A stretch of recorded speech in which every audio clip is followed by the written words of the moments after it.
I have tried really hard throughout my career to illustrate, demonstrate, and convince people that tiring a dog out does not have to be always athletic activities.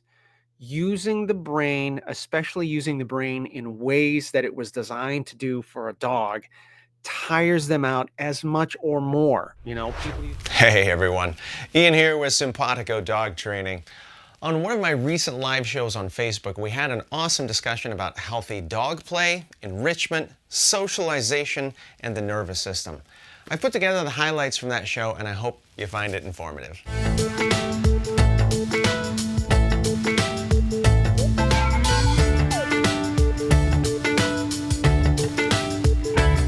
So these are 6 videos that come from our friend Megan. Megan, of course, has her dog Molly. Megan is a longtime participant. We just adore her. She's super freaking smart. And Molly's super freaking smart. Anyway, these are some videos of Megan's dog Molly playing with another dog. And then we'll kind of, each one of these will throw it up, quick little comment on some of the body language that we're looking at here. And then we'll kind of field some questions and comments and stuff like that too. There we go. Okay. Good girl, good boy.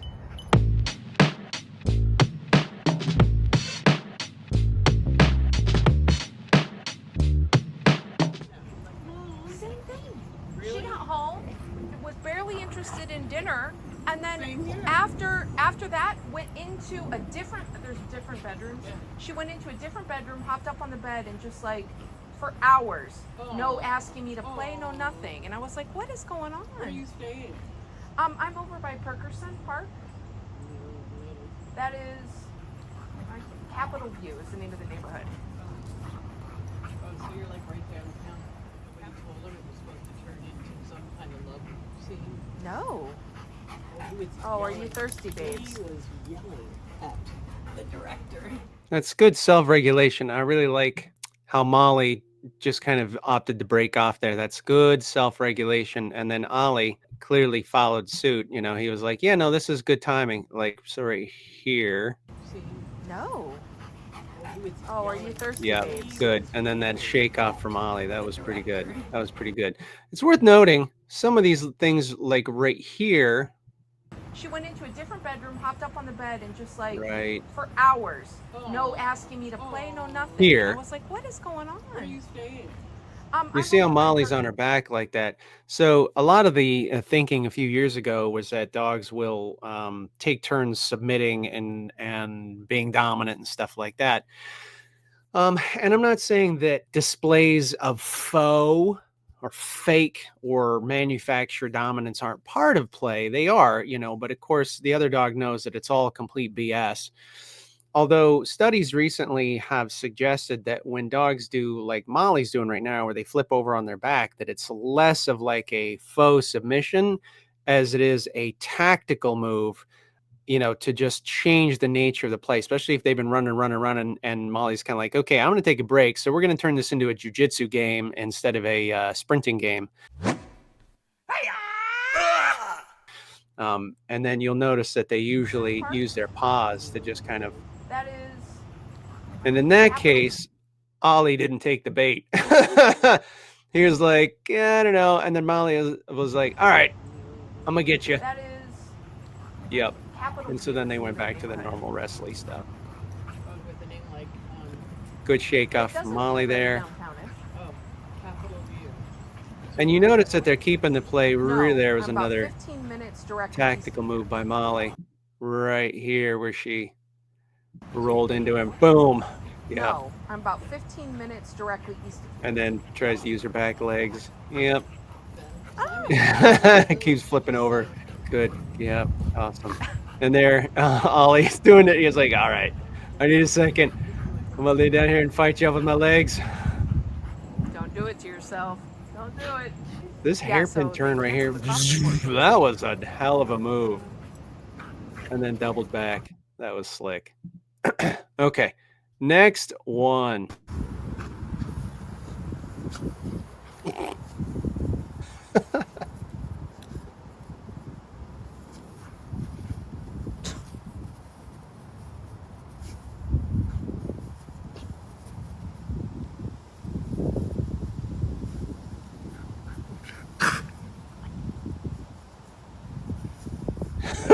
Just cockroaching now.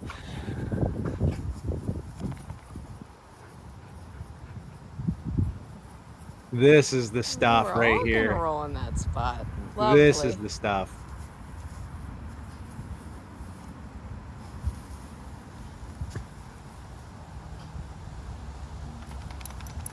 Good shake off, Ollie.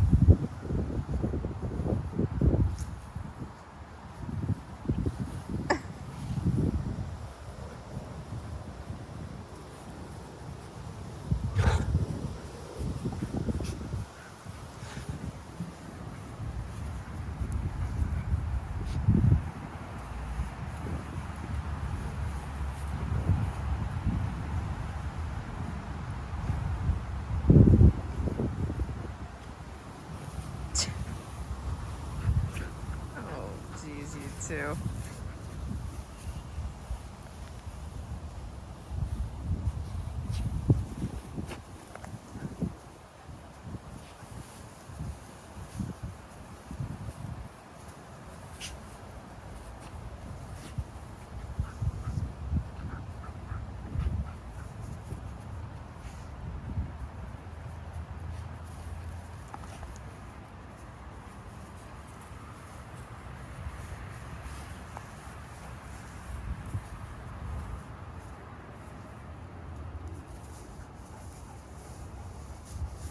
My goodness. Does that smell good?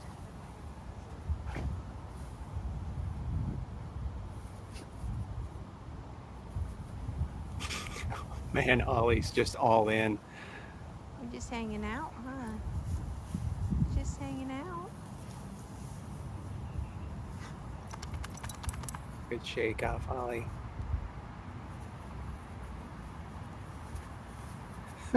What a doofus.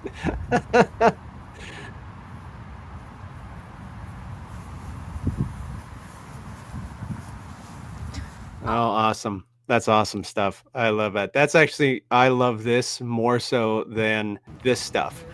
Like, to me, I think that is, this is good, but for me, this stuff is better. This is where the magic is happening. And I'm gonna talk about that here in a second.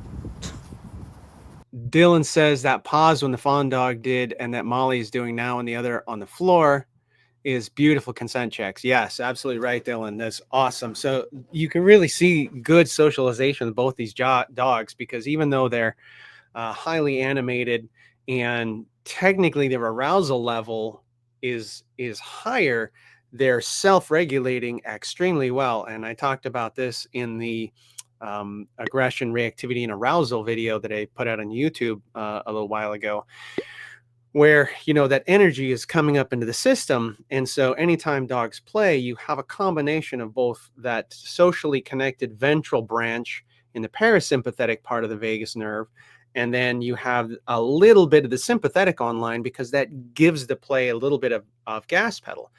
And so it's very important that that mix is well regulated. And you can see here that this is a stupendous regulation on both of these dogs' parts, where neither of them tipping over. They're taking those consent, making those consent checks like, hey, I'm good. Are you good? Okay, cool. We can begin, and the next one is like, are you good? I'm good. Yeah, no, yeah, we're good. Let's keep going. And then you have like those little pauses, I showed you in the first video, where Molly broke off on her own, and Ollie was like, yeah, no, that's a good idea, let's just take a second. Or these little bits where they kind of go from running and bitey face to doing a little bit of jujitsu on the ground, and they're both doing that. And each time the other one is like, are we good? Yeah, okay, cool. And they're giving each other signals back and forth that indicate that they're really still engaged and they're feeling safe and highly regulated, which is important. And that's a lot of this stuff right here, where they're cockroaching around on the ground, is great, great, great, because not only is that a meaningful experience all by itself to those dogs, but it's also helping them maintain that good regulation by discharging any kind of accumulated stress, just like the shake-offs do. And it builds social currency between the two of them, because that is a cooperative shared experience too. Like, they're both kind of snooping around on that thing and both finding good things. And those moments There's a cool moment here, right here, where they're like almost in the exact same spot, and you can imagine, like, if you're like walking around an antique store or something with your significant other, and you're like, oh wow, look at this, and they come over and they're like, oh, that is pretty cool. That's a shared experience, and I think these are great. Yeah, some more of that right into the same spot right here. That's cool. That's good, good, good stuff. Okay.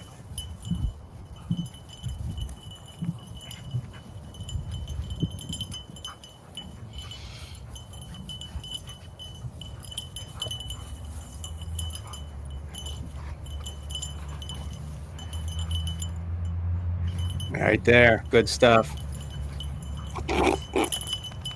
Dual job, shake. guys. Nice.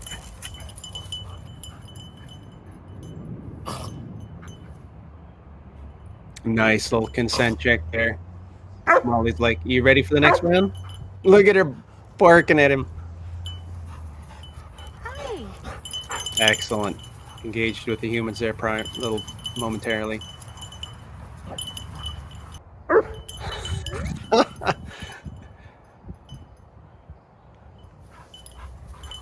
That was nice. Molly was like, okay, let me know when you're ready. Are you okay? Yeah, sure. There's a lot of good consensual back and forth here, just all around. Good job, guys. Good job. Yeah, nice job. Nice. Now they're like, okay, let's take a breather. Let's hit it. Next They're so one. cute. Yay. She's faster, Ollie. You're running really hard, but She's not even trying. I know. She's got those legs. Sure does. We're just gonna race and do zooms. And then we're gonna crash into each other. And then they coded that to the show. Mm-mm. Oh wow, that's shitty. Got a little bit of bitey face going on here. I hate it when they do that. When they bring in their drive. Uh-oh. Get her, get her. Oh, he just wants to get her going. Show off. You're pretty quick, Ollie. Oh. She can't outrun her if she's not gassed yet. He must have, I think he stepped on her face or something. She was like, hey. We'll have to watch back the video later to see what it was. That was a pretty good one, guys. Nice. Seemed a little Excellent. rest. Excellent recovery Little from a little rest. accident there. Excellent recovery. And I think that's meaningful too, because, stuff happens when you're playing like that, I mean, we've all been wrestling with friends and, somebody gets poked in the eye or, kicked in the ribs accidentally, and it's all just completely accidental. And then how you recover from those things is very, very important. And that's a powerful indicator of a level of an individual, dog or human in these cases, their ability to self-regulate, to cope with and discharge stress when it happens, and move on from it and recover quickly. So let's just watch that again. Oh wow, that's shitty. I'm sorry, but those are personal things. I hate it when they do that. When they bring in their drive. Uh-oh. And then they just ran it off. Oh, he just wants to get her going. Show off. You're pretty quick, Ollie. And then by the time they caught each other, oh, look at that. So very interesting here. I don't know if you guys caught this. Right there, can you see? Look at the piloerection on Ollie's back. Right when he whips around. Let's back this up a little bit. Yeah, you can see some right there at the base, like kind of on his rump there. It just popped up, and then on between his shoulders. So let's run that again. We've got this thing here. Personal things. I hate it when they do that. When they bring in their drive. Uh-oh. Get her, get her. Oh, he just wants Now to you get see her it? going. You see that stripe pop up? You're pretty quick, Ollie. Really The go. caught. She can't outrun her if she's Let's not watch gassed the yet. recovery here. Now And see, now it's already, I think he it's stepped already on her face recovering or a something. little She bit. was like, hey. We'll have to watch back the video later to see what it was. And then there's, That was a yep, pretty good Ollie one, guys. Shakeoff. Just need a little rest. Little rest. Yeah, excellent. Excellent. So it was really interesting to me then, you know, whatever happened that Molly felt got hurt or something like that, you know, then Ollie's just like, oh my gosh, and then we're going to run it off. So, you know, that was a little stressful for both of them. And then they discharged that stress by some running. And so I also want to point out to you that piloerection, or those hackles up, or that mohawk, sometimes it's full from back base of the tail to the shoulders. Sometimes it's only in the shoulders. Sometimes it's only in the butt. It just depends on the dog and their level of arousal. So, remember that arousal is just the level of energy flowing through the nervous system, and that energy tends to increase the activation of the sympathetic nervous system. And as I've mentioned to you before in that video that I talked about earlier, that's on a dial, okay? So it isn't necessarily that activation of the sympathetic nervous system in small amounts is a bad thing, because remember that play is a blended state between that ventral and sympathetic. The problem is when that gets too much and then the dog dysregulates. And so what we like to see in well-socialized, well-trained, well-developed dogs that have a good chronic support system, that have the experience and the maturity, is that they have ways to cope and discharge that stress before that arousal starts to tip the system over. And that's what you saw here, is that just suddenly they, you know, Ollie made a break for it. Molly ran. Couple seconds into the run together, they're both like, I don't remember what I was upset about. Me neither. And then they have this beautiful moment right here where they stop and they just kind of like decompress a little bit. So we'll just play that real quick. We'll have to watch back the video later to see what it was. Yep. And then they both like, let's just take a break. That was And a then the pretty good one, shake off guys. from Ollie is where we Need a little really rest. discharge the rest of that. Little rest. And they're both kind of like, yeah, let's just take a second. What do you say? But right there, you see Molly, as soon as she popped. Just need a little rest. Right. Little rest. There. That little like blip. I love it when dogs that like bip. And a lot of those things are kind of like a little test poke, you know, like a little bip, like a little poke to be like, okay, you ready? You ready? You ready? And so you got to also understand that with dogs, a lot of what they do is not just for them. It's also broadcasting some kind of a signal to the dog, and how that dog responds to that signal gives them a lot of information about what's coming next, right? And so when Molly makes that little poke, that little bip, like, are you ready? Are you ready? She's going to be seeing how Ollie responds. And likewise with the shake-offs too. Like shake-offs, most, I think, dog people understand the shake-off is a stress reliever. They're discharging some of that accumulated energy, that accumulated arousal in the system, to try and bring it farther down. Like it's a self-regulation tool. It ain't just for them though, right? So if another dog sees them shake off, they go, okay, we're working through this. We're working through this. Okay. And a dog like Molly can see that and go like, okay, you're good now, right? You know, and then she'll poke and be like, are we going to go some more? And then depending on Ollie's reaction, you know, if Ollie was like, yeah, I think a little more, let's go. Or, you know, like we saw in one of the other clips earlier, like Ollie kind of poked a little bit, and Molly was like, I think I'm going to go over here and just take a second, you know, and Ollie was like, yeah, that's a good idea. That's a good idea. Dylan, there's a subtle change in Molly's intensity in chase. She is very floppy when running at other times, but she was going full on after that yelp. Yeah.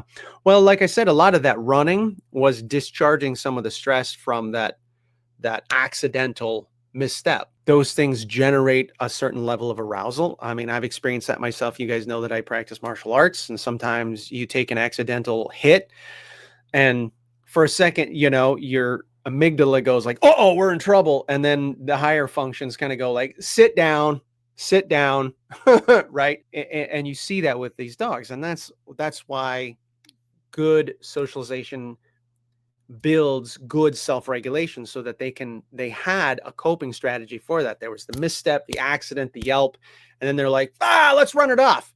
And by the end of the run, they were back to it. But you see this sometimes in dog parks or in some play groups and stuff, where you have dogs that are not regulating very well, under socialized. They've not built those skills to be able to cope with small amounts of stress. And so then what happens is the arousal just kind of ratchets up until the sympathetic nervous system takes over, like the system tips over and then it takes over. And now you've got a fight on your hands.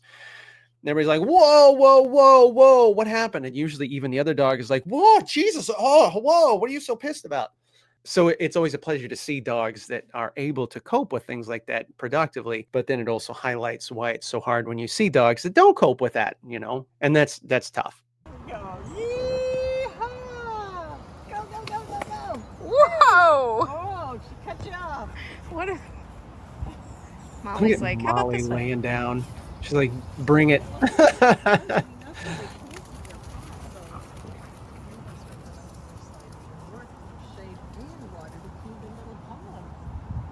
gonna There it stop is again. Look at Ollie stalking her.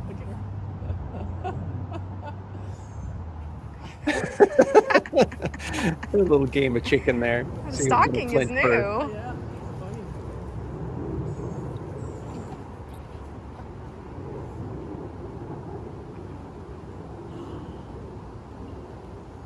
Here, all the guys are sent down. So same kind of little game of chicken as before, but they're just running out of steam. It doesn't have quite the verve that it did even a minute ago. And Dylan, I love this. We've all seen high arousal play, but that low arousal, sharing the scent rolls, is two dogs really enjoying each other's company. Absolutely. Absolutely.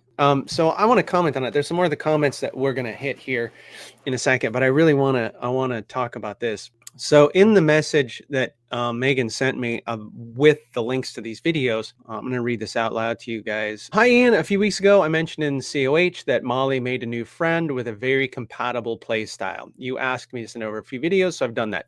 That's what we're here doing. So did you know that being super cute was its own entire category? I did. Okay, so this is where we're getting to the heart of this.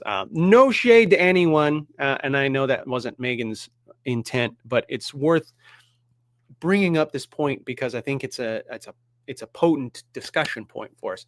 So to note, the other dog mom thinks that the only valuable type of play is when they're running full out, which was a little frustrating.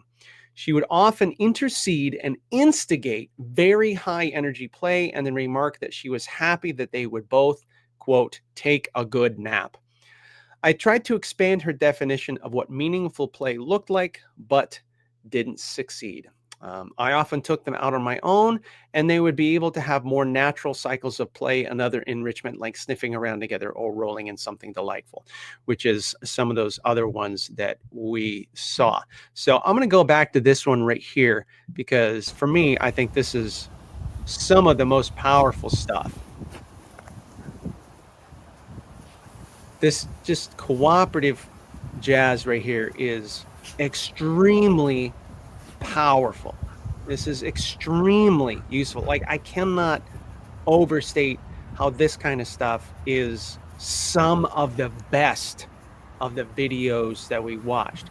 So, I mean, I want to say that watching the dogs play with their great self-regulation, their great co-regulation skills, My goodness. obviously Does that smell both good? very well socialized, and keeping it together. The arousal was up and down, but it was moderated. It was managed effectively by both the dogs with little intervention from the humans.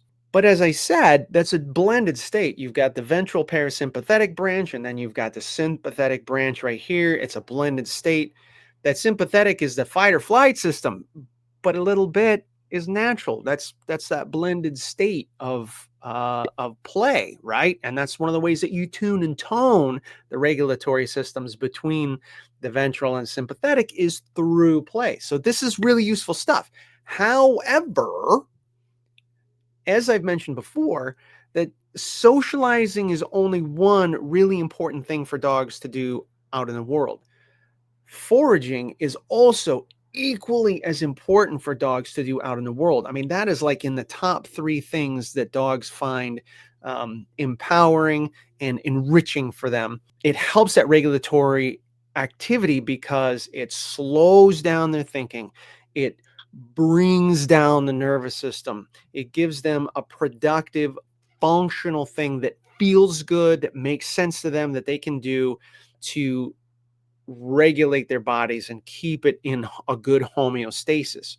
What's powerful about this is that, I mean, I recommend people do that with their dogs all the time anyway. That's what I talk about with my toy store hack and just what some people call sniff and strolls and sniffaris and stuff like that. When you do that cooperatively with other dogs, just coexisting with each other while they're foraging and doing things is, like I said, I cannot overstate how powerful and important that is as a social activity. So you've got that foraging that's doubling as a social activity because you guys are doing it cooperatively in proximity to each other.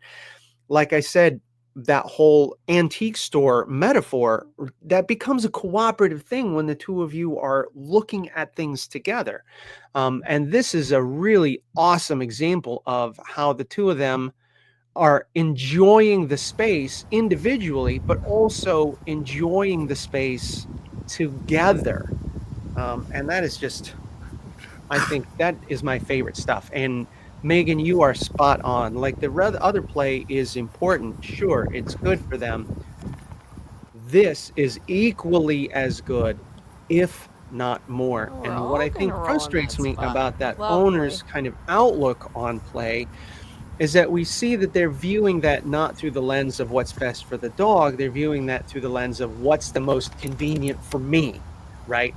And you can tell when they say things like, "Oh, this is great, man. Both the dogs are going to sleep the rest of the day." And I'm like, so they'll stay out of your hair.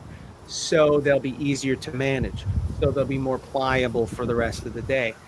I'm not saying those are bad things. I'm just saying that, like, we need to start looking at these things. My own personal soapbox is that we need to start looking at these things in terms of what is best for my dog and not so much what is convenient for me. Because I have those conversations with folks that like send their dogs to daycare 5 days a week. And I've mentioned before, that's not a good idea. You get dogs that get dysfunctionally obsessed with other dogs. And then if they have bad experiences, it starts to erode their socialization. It starts to erode their self-regulation. And it cuts the owner out of the process. And in those cases, it pretty much always, I'm like, well, you got to stop doing it. And they're like, oh, well, when he doesn't go to our daycare, he's so hard to manage. I'm like, well, then you're going to have to do things with him. I'm sorry. Like, this isn't a kitchen appliance or living room furniture. This this is a living, sentient, intelligent, sensitive creature that you have taken on the care for. And I'm sorry that isn't always the most convenient thing for you. Stuff like this, I know it's not always convenient, but stuff like this is great. This is great. We don't have to be running around all the time. This is important too. So, and I love it. I love watching dogs cockroaching in the grass. I think that's hilarious. Look at them both. They're just like, man, this is amazing. Man, their brains are so lit up right now. I mean, this is heavy duty emotional satisfaction, not just physical, but emotional. Dylan says it's the same with dog walkers in the wider community. They think if the dogs aren't zooming around for the hour, then they're not doing their job. But my walks are 90 to 95% mutual foraging. The dogs are just as tired at the end of the walks and crucially not over aroused and manageable. And that is important. I think that is something that I'm really glad that you said that, Dylan, because I have tried really hard throughout my career to illustrate, demonstrate, and convince people that tiring a dog out does not have to be always athletic activities. Using the brain, especially using the brain in ways that it was designed to do for a dog, tires them out as much or more. People, you tell them, like, you don't have to walk 5 miles. You could go to the park and spend, 45 minutes just poking around. That will tire your dog out. Now, obviously, somebody with an Australian Shepherd or a Terrier is going to be like, no, every dog is different. It's not prescriptive. I'm just saying you need that balance. It can't be just running all the bloody time. You've got to have that balance of that slow thinking, that low arousal kind of stuff, because it's meaningful to them. It's functional for their nervous system and the things that they want to do. It fits behaviorally into that pre-installed software. And if they're thinking about it, if they're working their nose, if they're working their brain, it's good stuff. It's powerful. So absolutely, Dylan, for sure. Scotty D, hey partner, just got home to have a debrief. Super breakdowns of the videos and the plays, very similar to my reactive border collie Finn and his best mate Cassie the Saluki in a private rented field. Cassie is great at social skills and Finn is learning, but is very aroused, and some have called the play manic. But they both clearly enjoy it and never overstepped any boundaries or hurt each other. Finn has a few playmates, and I can recall him from play, but not with Cassie, as she is, I'm assuming, too engaging. And I mean, the thing is, too, is I'm always less concerned about, I don't want to say I'm not concerned about the intensity of a dog's play. Like some dogs, they just kind of have this lazy play style, even if they're doing all the things, the bitey face and the kangaroo punching and all that stuff. And sometimes you have the dogs, like you said, that you would describe as manic, that are just coming in, like a whirling dervish. And you're like, whoa, ease off the gas pedal, Turbo. I mean, I try to moderate some of the crazy dogs a little bit and help them tap the brakes somewhat, but it's almost more important that you pair them up with that compatible play style, because you might pair them up with another dog that's similar, and they're both got this clear communication back and forth, consent checks, needing to take breaks, to shake offs, the discharging accumulated stress, all those kinds of things. And if they're communicating and doing that effectively, then you can absolutely have a couple dogs that just looks bananas and they do fine. But you run into trouble, though, where there's a real great mismatch in those play styles, and you get like one dog coming in super hot and the other one is like, whoa, I want to play with you, but can we just slow it down a bit? And that's where you do a little more work with that stuff. Nicole says, years ago, I remember sharing with a neighbor how they were creating a great athlete since they always wanted their dog to run only to get their energy out. Right. Yeah, you're building endurance and stamina. You cultivating a top tier athlete. Yes, exactly. Yeah. And then they're wondering why the dog, is always like, I don't understand. I walk him like 9 miles a day. And sometimes I just put the leash on the golf cart. We go and go and go and go. And then I get home, he still wants to do stuff. I'm like, you built a Usain Bolt. That's why. Nicole's like, exactly. That was the situation. Yeah. Sheila said, I loved what you said about building relationships and understanding of each other through foraging. I assume on a long line. I don't. And I know that is going to send ripples through the dog training lake. I don't. I'm not saying that I don't use long lines, but when I do this process, I use a short line because I want to stay close to the dog too, because the handler is also cultivating social currency with the dog that they're working with through that. And if we use a long line, we cut ourselves out of the equation. And I want that parallel proximity stuff to work between us too. I want to be able to talk to them. I want to be able to validate the things that they're foraging and looking at. I want to be able to get my hands on them and desensitize them to touch and help them understand that that is a bonding agent between us. So I do 90% of that work on a 6-foot leash. I have taken my dogs out into places and used a long line, but that was, when I did that with my dogs on a long line or even like a retractable or something, like we had the bond and the social currency. They checked in with me. They came when I called. we could extend the range of that because we had a deep, deep, deep understanding and bond together.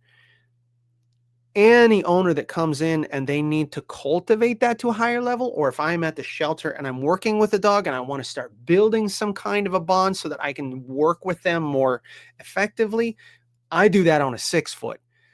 And I talk about that in my ebook, the Toy Store Hack. I'm a big proponent of starting that on a short line instead of a long line. That means that you're going to have to hustle up to keep up with the dog sometimes. That means that sometimes they're going to pull you to things that they want to sniff, and I'm fine with that because we have got bigger fish to fry.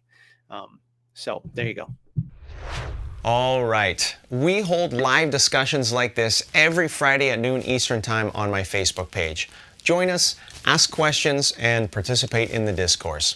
If you have any questions, please put them down below. If you found this video useful, please give it a thumbs up, and don't forget to subscribe and hit the bell so you never miss any of our videos. As always, keep learning, keep practicing, and we'll see you in the next one. Thanks for watching.